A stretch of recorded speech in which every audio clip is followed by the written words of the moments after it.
Sutihotu Bante, selamat pagi Bante. Bante, yang saya mau tanya Bante kan kemarin Bante kan ada bahas Satipatthana. Kemudian kan ada berbagai metode meditasi Bante.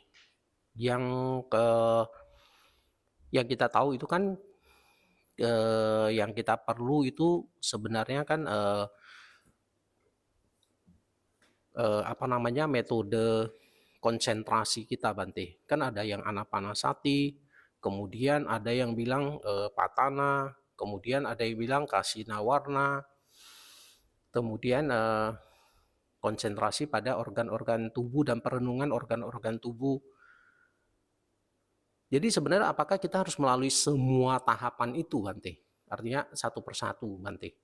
Misalnya konsentrasi anapanasati, kemudian baru ke yang lain, ke perenungan terhadap organ tubuh, perenungan terhadap anicca, dukkha, anatta, ada lagi yang namanya kasina warna. Jadi apakah itu semua tahapan harus dilalui untuk mencapai kesucian Bante?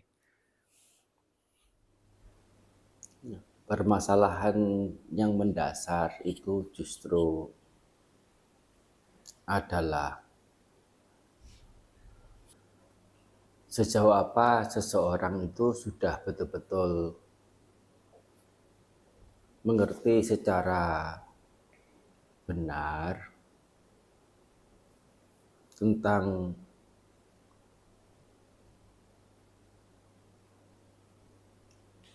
maksud, tujuan, serta cara dalam bermeditasi. Sebagaimana yang kemarin disampaikan, maksud tujuannya adalah kepadaman penderitaan. Dan caranya adalah apapun caranya, apapun tekniknya, jika itu adalah upaya secara real, secara reasonable, secara logiknya, pengotor-pengotor batin itu bisa enyah, bisa tersingkirkan dari batin. Seluruh cara itu baik-baik saja.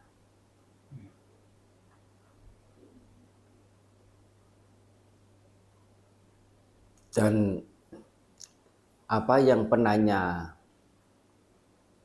sampaikan, sesungguhnya ya masih ada komplikasi dalam diri tentang pemahaman bermeditasi.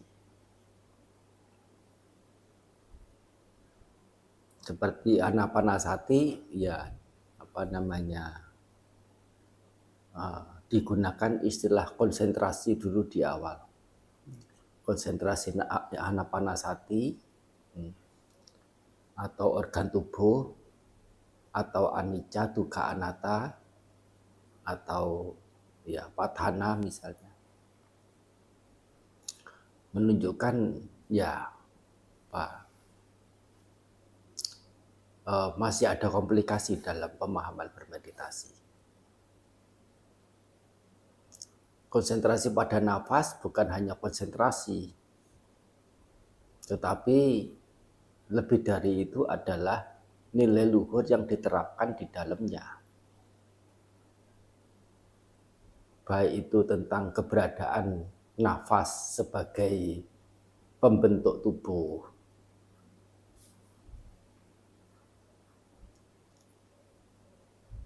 dalam ciri sebagai yang tidak bersih, yang kotor,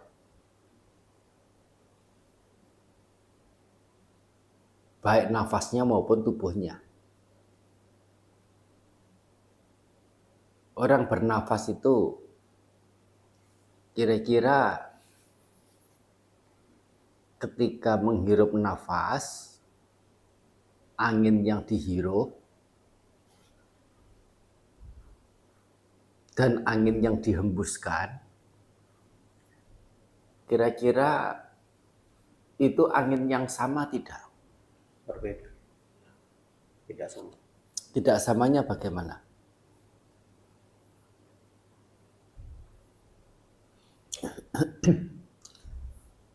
Angin yang siap untuk dihirup dalam pemahaman orang secara umum itu adalah angin yang masih netral dan cenderung positif, yaitu menyegarkan. Dan tidak ada, ya terkecuali kalau terpolusi oleh bau tertentu. Misalnya bau ternak atau bau apa begitu ya.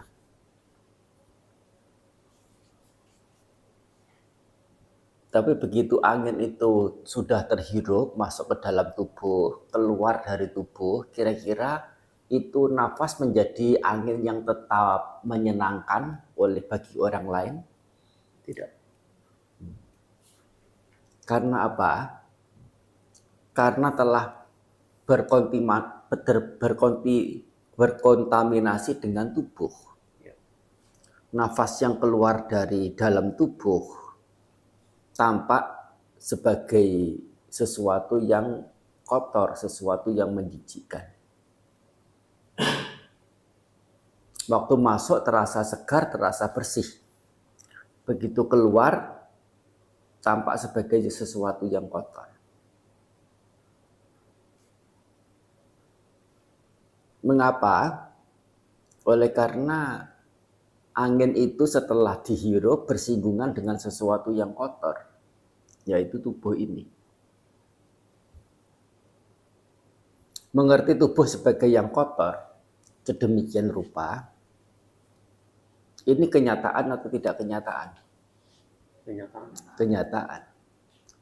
Nyata tubuh sebagai sesuatu yang kotor, tubuh ini menyenangkan atau menyebalkan. Menyebalkan. Kalau tubuh ini tidak menyenangkan, menyebalkan, akankah tumbuh rasa menyenangi? Tidak. Jika rasa menyenangi tidak tumbuh, akankah muncul mengingini? Tidak. Jika mengingini tidak muncul, akankah nafsu ragawi muncul? Tidak. Tidak. Jika nafsu ragawi tidak muncul, akankah muncul kekecewaan atas tidak tercapainya kesenangan indrawi padanya atau terlepasnya kesenangan indrawi yang telah dia dapatkan? Terlepas. Belum paham pertanyaannya. Iya. Jika tidak ada nafsu ragawi, akankah muncul kekecewaan atas sesuatu yang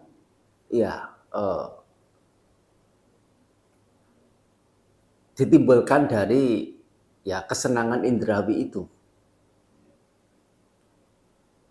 Atau itu dengan tidak mencapai kesenangan indrawi itu, akankah muncul kekecewaan atas tidak mendapatkan kesenangan indrawi itu, atau menjadi terlepas dari kesenangan indrawi yang telah didapat sebelumnya? Tidak mendapat kekecewaan. Kekecewaan adalah nama lain kebencian.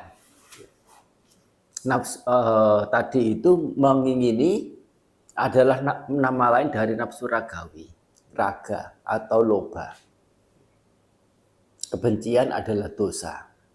Mengerti sebagai yang kotor, ya ini tubuh, itu adalah namanya keberadaan pengetahuan. Meskipun pengetahuan ini sifatnya pengetahuan yang duniawi, bersih kotor itu. Bersih kotor itu benar ada. Tetapi keberadaan bersih kotor itu adalah kebenaran yang duniawi. Nah, mengapa dikatakan duniawi? Oleh karena sifatnya relatif bersih kotor itu. Dan kebenaran ini yang dikatakan Wija pengetahuan, lawan kata dari awija. Hanya saja wijanya ini, pengetahuannya ini atau awija atau apa namanya bukan awija, nah, ini sifatnya masih duniawi,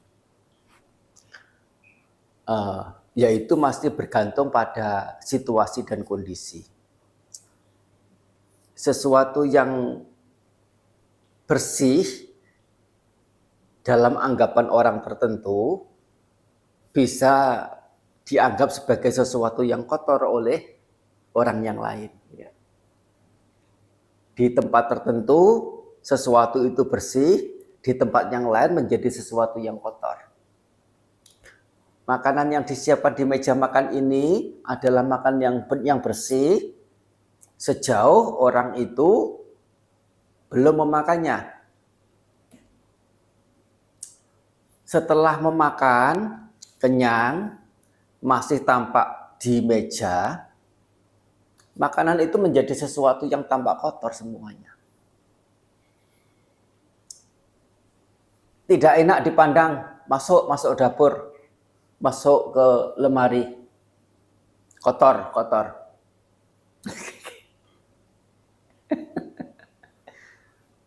Meskipun sewaktu sebelum makan, oh mana ada yang kotor, nggak ada. Semuanya layak semua.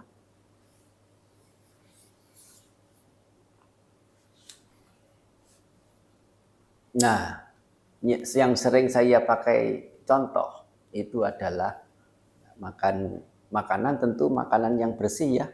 Yang akan dimakan itu sudah yakin itu adalah makanan bersih. Kalau itu makanan kotor, dianggap kotor tentu akan dia tolak. Yakin itu adalah makanan bersih, sewaktu makan, kuahnya, sayurnya jatuh ke pakaian yang dipakai.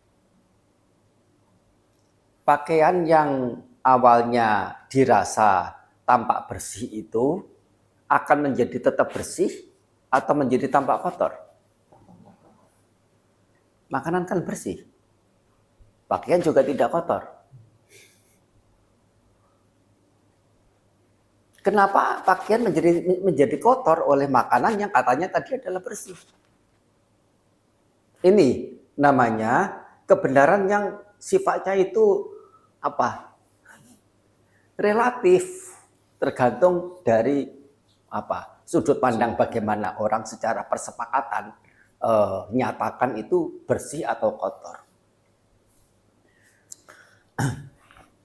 Pakaian yang sudah kotor ini oleh makanan, oleh kuah yang sesungguhnya adalah yang bersih, kemudian disuruh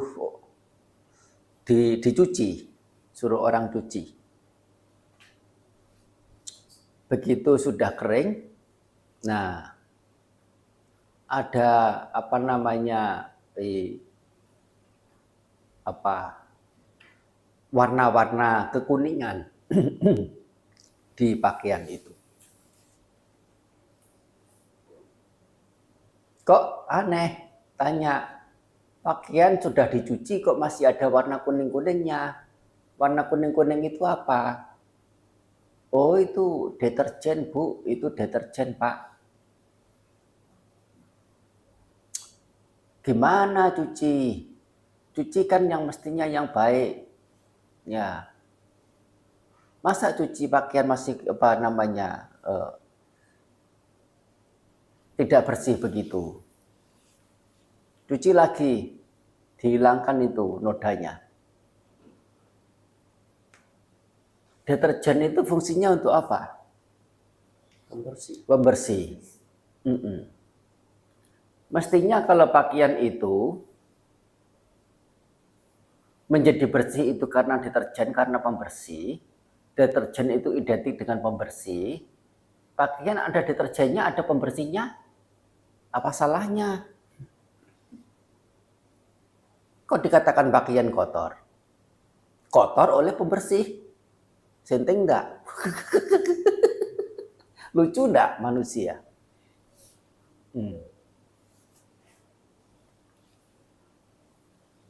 Jadi sekadar sebagai contoh saja, menjelaskan apakah kebenaran duniawi itu hanya untuk itu. Dan bagaimanapun, kalaupun ini kesepakatan, dan artinya kebenaran palsu, bersih kotor itu tidak ada. Secara alamiah, tidak ada sesuatu yang bersih, tidak ada sesuatu yang kotor.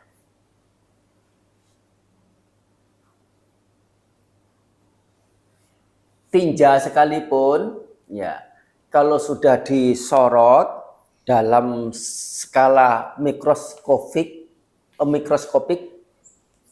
atom, elektron, dan sebagainya, hilang konsep tentang kotornya itu.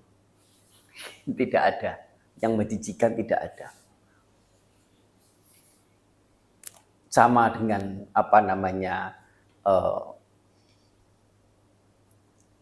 zat-zat subatomik yang ada pada sesuatu yang tampak menyenangkan sekalipun. Tidak ada pembedaan.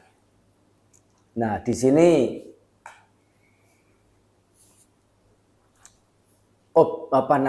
objek yang sama, yaitu nafas, selain dari dimengerti sebagai, ya, dari sisi tidak bersihnya. Nah, sisi tidak bersihnya ini, nafas masuk keluar, yang merupakan kegiatan tubuh. Ini sesuatu yang tidak boleh tidak. Harus ada, bukan sebatas nafas, konsentrasi masuk keluar.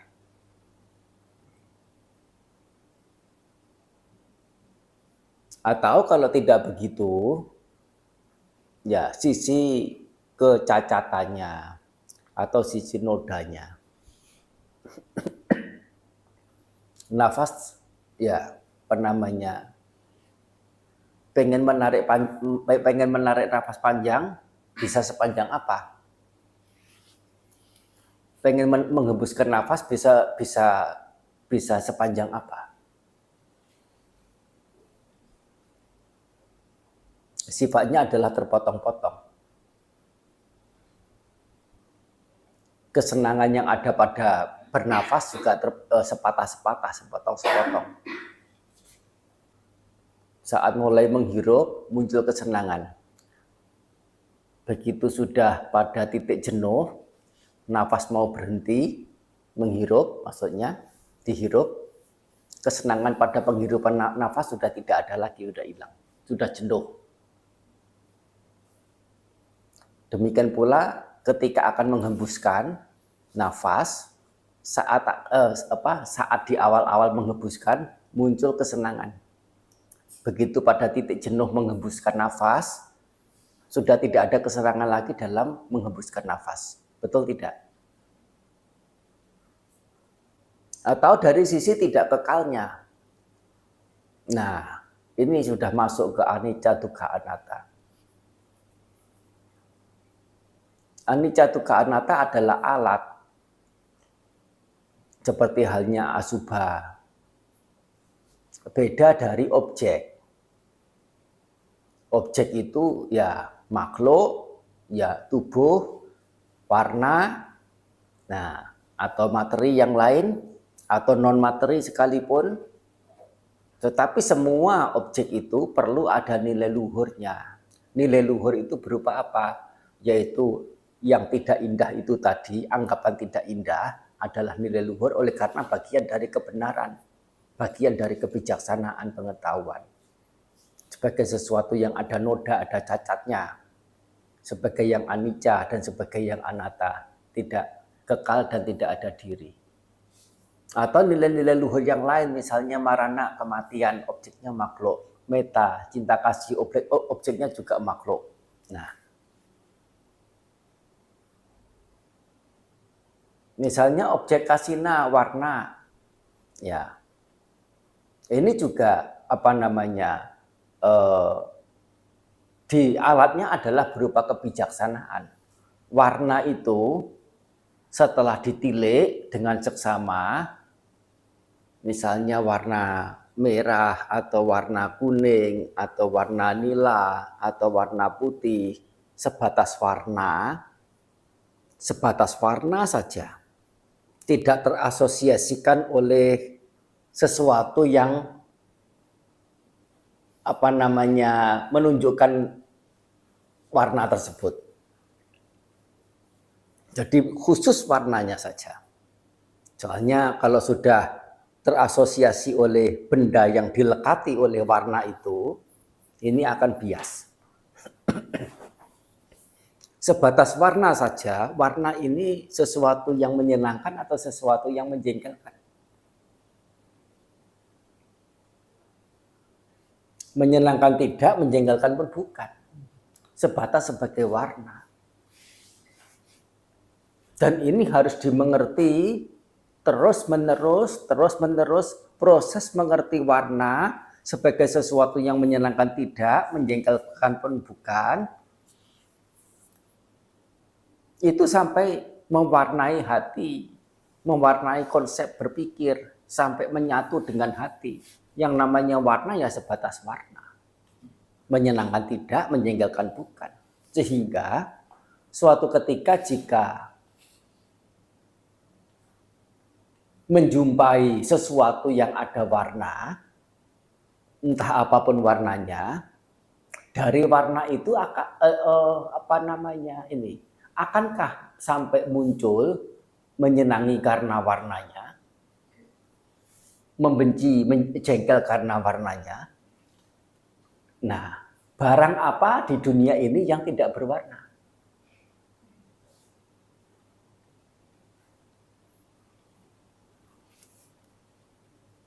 Ya. Yang membuat orang menjadi jengkel, menjadi senang itu warnanya. Bentuknya, dan bentuk itu bukan barang. Bentuk itu adalah ruang yang dipakai oleh suatu benda. Itu bentuk. Bukan barangnya. Nah, mungkin akan belum begitu terlalu jelas ya. Soalnya kalau mau dijelaskan satu persatu, entah apa itu warna, bentuk, bau, rasa, apa dan sebagainya, termasuk suara, itu akan ya panjang lebar berhari-hari yang menjelaskan tentang bermeditasi. Singkatnya adalah ya kembali pada itu tadi, apapun